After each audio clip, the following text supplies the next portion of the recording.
तो नमस्कार दोस्तों, एक बार फिर स्वागत है हमारे channel math bye MRP sir में। तो दोस्तों फरवरी अब दूर नहीं रह गया है। 16 फरवरी बहुत ही अब नज़दीक आ गया है। दिल में है यह कि हम क्या याद करें। अब बहुत कम समय रह गया हमारे पास। हम पढ़ें क्या जो पेपर में आ जाए और हम पास हो जाएं। तो देखिए, पास होना नहीं, आपको बिल्कुल टॉप कर देना है। अच्छा अंक आएगा बिल्कुल हिंदी में। लेकिन जितना मैं बता रहा हूँ उसको फॉलो करते रहिएगा। और किस तरह से बोर्ड कॉपी लिखनी है, मैं बोर्ड कॉपी को ही लेकर आया हूँ कि बोर्ड कॉपी किस प्रकार से लिखी जाती है। मैं बोर्ड कॉपी के लेकर ही आया हूँ उस प्रकार से। मैं आज बताने वाला आपको हूँ कि पेपर में किस प्रकार का कौन-सा प्रश्न आने वाला है। जैसे कि हमारे प्रश्न पेपर में एक निबंध आता है और पत्र लेखन आता है। तो निबंध लेखन में देखिए, एक आतंकवाद समस्या आता है, बेरोज़गारी समस्या भी आता है, तो लेकिन ख़ासकर सबसे ज़्यादा आने की संभावना आतंकवाद की होती है। आतंकवाद की समस्या एवं समाधान लिखिए। इस पर आपको निबंध लिखना होता है। तो देखिए, यह 13, 14, 15, 16, 17, 18, 19 में हर बार पूछा हुआ है। 18 में तो नहीं, 19, 20, 22 में पूछा हुआ है। तो देखिए, अब 23 में भी इसके आने के चांसेस बहुत ज़्यादा होते हैं। इसलिए आप इसको तैयार कर लीजिए और यह आपके 9 अंक के पक्का-पक्का आएँगे, बिल्कुल वादा करता हूँ। तो देखिए, पहली बात, आप जब बोर्ड कॉपी में जाएँगे लिखने के लिए तो आपको एक स्केल की ज़रूरत पड़ेगी, एक ब्लैक पेन की ज़रूरत पड़ेगी और एक ब्लू पेन की ज़रूरत पड़ेगी। बॉल पेन लेकर ही जाइएगा क्योंकि बॉल पेन अच्छी लगती है। बाकी हाँ, ध्यान दीजिए अपने लिखावट पे काफ़ी ध्यान देना चाहिए आपको कि हमें अगर लिख रहे हैं तो हम एक तरफ़ा से ही लिखें। देखिए देखिए हमने किस प्रकार से लिखा है, उस प्रकार से। आपको एक बिल्कुल स्केल से इधर लाइन खींच देनी है आपको है और स्केल से इस लाइन लिख लिख देनी है। आपको अपनी कॉपी बिल्कुल दुल्हन की तरह लिखनी पड़ेगी, क्योंकि अगर आप जितना साफ लिखेंगे उतना ही आपके लिए अच्छा होगा। देखिए, सबसे पहली बात, आप को प्रश्न लिखना नहीं होगा। जैसे आगे आतंकवाद समस्या एवं समाधान, तो आपको सिर्फ प्रश्नोत्तर लिखना है, ऊपर नहीं प्रश्नोत्तर। अगर आपका प्रश्न 7वां है या 7वां का क है, तो लिखेंगे प्रश्न नंबर 7 का क उत्तर। अब सबसे पहली बात, इस समाधान में आपको याद रखना चाहिए, इस आतंकवाद समस्या समाधान में आपको सबसे पहले प्रस्तावना लिखना पड़ेगा। इसमें 4-5 हेडिंगें आपको याद होनी चाहिए। प्रस्तावना, प्रस्तावना में क्या लिखना है? जैसे मनुष्य भय से निष्क्रिय और पलायनवादी बन जाता है, इसलिए लोगों ने भय उत्पन्न करके कुछ असामाजिक तत्व अपने, इसको आपको याद करना पड़ेगा, नीचे स्वार्थों की पूर्ति करने का प्रयास करने लगते हैं।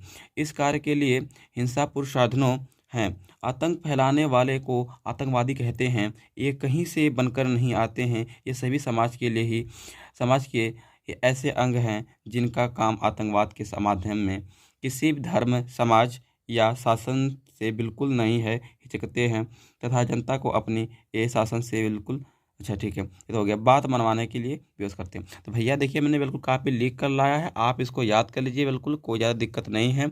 अब ये नहीं कैसे याद करिए तो भाई आपके ऊपर जिम्मेदारी है, आपको याद करना पड़ेगा ही पड़ेगा। इसके बाद आप प्रस्तावना के बाद आतंकवाद का अर्थ लिखेंगे। आतंकवाद का अर्थ क्या है, तो हमने लिखा है बढ़िया से, आप इसको देख लीजिएगा, ठीक है ना, और सुंदर ढंग से लिखिएगा। अब इसके पीछे वाले पेज बिल्कुल हम खोल देते हैं इसको। चलिए, आतंकवाद, अच्छा ये तो हो गया। फिर आतंकवाद के विविध स्वरूप लिखना पड़ेगा। जैसे कानून 1985 में आतंकवाद के 3 भागों में बाँट दिया है, तो पहला, दूसरा और तीसरा। आप इसके बिल्कुल याद कर सकते हो, इसको याद कर लेना बिल्कुल, ठीक है। ज़्यादा बिल्कुल कठिन मैंने वर्डों में नहीं लिखा है, आसान शब्दों में लिखा है और इसको आप बिल्कुल याद करिए। आतंकवाद की समाधान 4 हेडिंग आपको पता, 4 हेडिंग है आपको पता, कम से कम आप 3 हेडिंग जरूर लिख कर आइएगा अगर ध्यान आना चाहिए तो। इसके बाद अब हम बात करते हैं 6 अंक के निबंध आपके आते हैं, सॉरी निबंध हो गए। आपके 6 अंक आते हैं पत्र लेखन। तो पत्र लेखन सबसे कौन सा इंपॉर्टेंट पत्र लेखन है मैं वो बता रहा हूँ, जो कि हर साल पूछ रहा है। 12, 13, 14, 15, 16 लगातार प्रश्न पूछा हुआ है। तो इस पे अब मैं किंतु परंतु कोई बात करने नहीं जा रहा हूँ, सीधे बिल्कुल बात करूँगा। आपको सबसे पहले अपने मोहल्ले में फैली गंदगी की सफाई कराने हेतु नगर अध्यक्ष को शिकायत पत्र लिखनी है। तो देखिए, सबसे पहली बात, लिखने का कुछ फॉर्मेट होते हैं, आपको ध्यान रखिएगा उसे। जैसे सेवा में, आप इसके लिखने के बाद सबसे पहले लिखेंगे सेवा में। किसी भी चीज़ को, किसी के विषय में लिखना है तो पहले आप सेवा में लिखेंगे। अधिकारी, अच्छा, अधिशासी अधिकारी नगर पालिका आजमगढ़ उत्तर प्रदेश। जैसे अधिशासी अधिकारी का मतलब भाई जो नगर पालिका के अधिकारी होते हैं, मतलब हमें अधिकारी शिकायत करना पड़ता है नगर पालिका के लिए। तो अधिशासी अधिकारी वो होते हैं जिससे शिकायत करते हैं। तो अब हम नगर पालिका आजमगढ़ उत्तर प्रदेश, मतलब जिस आप ज़िले से हो और किस शहर से हो वो जो लिखना पड़ेगा आपको। जैसे ज़िला हमारा आजमगढ़ है, हम उत्तर प्रदेश से हैं, तो हम वहाँ का लिखेंगे। तो अधिशासी अधिकारी लिखना पड़ेगा, ठीक है। ये तो फिक्स सबके लिए है। आपका बस ज़िला चेंज रहेगा, बाकी आप अगर शहर है भाई बिहार से हैं, यहाँ जहाँ भी से हैं, तो वो थोड़ा-सा चेंज रहता है, तो आप उसे कर सकते हैं। विषय किस पर आपको लिखनी है बात, किस पे समस्या आपको, तो आपको है समस्या सिर्फ़ मोहल्ले की गंदगी दूर कराने हेतु। तो आपको सेवा में किसको क्यों लिख रहे हो वो लिखना पड़ेगा, विषय ज़रूर लिखना पड़ेगा और आपको लिखना पड़ेगा महोदय। हर एक लाइन गैपिंग करके लिखना है। इसके सिर में तीनों होना चाहिए, ठीक है? इसके सिर में ये भी धन्यवाद इसके सिर में होना चाहिए, थोड़ा-सा हमने मिस्टेक किया है। तो जितना सुंदर लिखोगे उतना अच्छा अंक आएगा। देखिए महोदय, फिर आप लिखेंगे इसमें जो आपको समस्या है आपके नगर पालिका में वो ज़रूर लिखेंगे आप इसमें बात।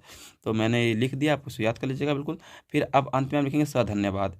फिर अतः आपसे निवेदन है कि इस, आप इसे भी लिख सकते हैं दुर्दशा, ईसा नहीं है, दुर्दशा है ये, तो आप इसे लिख सकते हैं। इसके बाद जो अब मेन काम है, इसके बाद जो मेन काम है आप उसे देखिए, बिल्कुल इसे याद कर लीजिएगा, ठीक है ना? आपको पेपर प्रश्न नहीं लिखना है, सिर्फ से उत्तर लिखना है, ठीक है? किस प्रकार लिखा है उस तरह आपको लिखना ही पड़ेगा। और ध्यान दीजिए कि इससे ज़्यादा लाइन में यह वाली लाइन अब पूरा इसमें चाप नहीं देना कि आगे बढ़ा दें, नहीं, नहीं। ठीक है?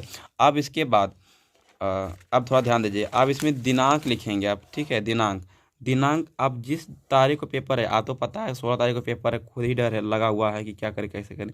तो आपका बिल्कुल 17 अंक सॉरी 15 अंक बिल्कुल क्लियर हो चुका है। 9 अंक का आपका निबंध आएगा, ये फिक्स वो आने वाला है और ये 6 अंक आएगा। इसको बिल्कुल स्किप ना करिएगा और इसको लिख लीजिएगा, ठीक है? दिनांक 16 फरवरी 2023। आप इसको दिन पेपर देंगे तो जरूर लिखिएगा, वहाँ पे इस साइड में लिखना पड़ेगा आपको, ठीक है? जैसे यहाँ पे देख रहे हो ना आप कि धन्यवाद लिखे हो, धन्यवाद, इसके लाइन में सिर में ही दिनांक करना चाहिए आपका, ठीक है? हालांकि हमारा काफ़ी भर चुका है तो हम इसे ले रहे हैं। तो इस तरह का काफ़ी इसे थोड़ा बड़ा मिलेगा आपको। इसके बाद हमने ये वाला लिखा है कि भवदी है, तो भवदी का मतलब आप जो लिख रहे हैं पत्र है ना, आप जो लिखने वाला व्यक्ति होता है उसे कहते हैं भवदी। तो जब उसे कहते हैं भवदी, तो आप अपने को लिखोगे भवदी और अपना नाम नहीं लिखोगे। यहाँ बोर्ड पे अगर दे रहे बोर्ड के पेपर, तो बोर्ड के पेपर में अपना नाम नहीं लिखोगे, वहाँ पे क ख ग X Y Z M N P Q कुछ भी लिख सकते हो, लेकिन अपना नाम मत लिखिएगा। अगर वास्तव में अपना किसी भी चीज़ को लिख रहे हो, किसी को पेपर मतलब अधिशासी अधिकारी को रियल में लिख रहे हो, रियल में सचमुच में, तो भैया आपको अपना नाम लिखना पड़ेगा। न तो आपको नाम लिखना भवदी क ख ग घ आजमगढ़ उत्तर प्रदेश, ठीक है? धन्यवाद। अगर वीडियो अच्छा लगा होगा तो शेयर कमेंट जरूर करिएगा। और मैं इसके बाद अगर आप देखिए लाइक की संख्या काफ़ी रहेगी तभी मैं अगला वीडियो आपको दूंगा ज़रूर, ठीक है? तो आप क्या करिएगा कि ये दोस्तों के साथ शेयर करिएगा और सब्सक्राइबर संख्या थोड़ा बढ़ाइए, ठीक है? मैं आना नहीं चाहता था यूट्यूब पर, लेकिन आना पड़ा कि भाई अब तो कुछ करना ही है, ठीक है? धन्यवाद।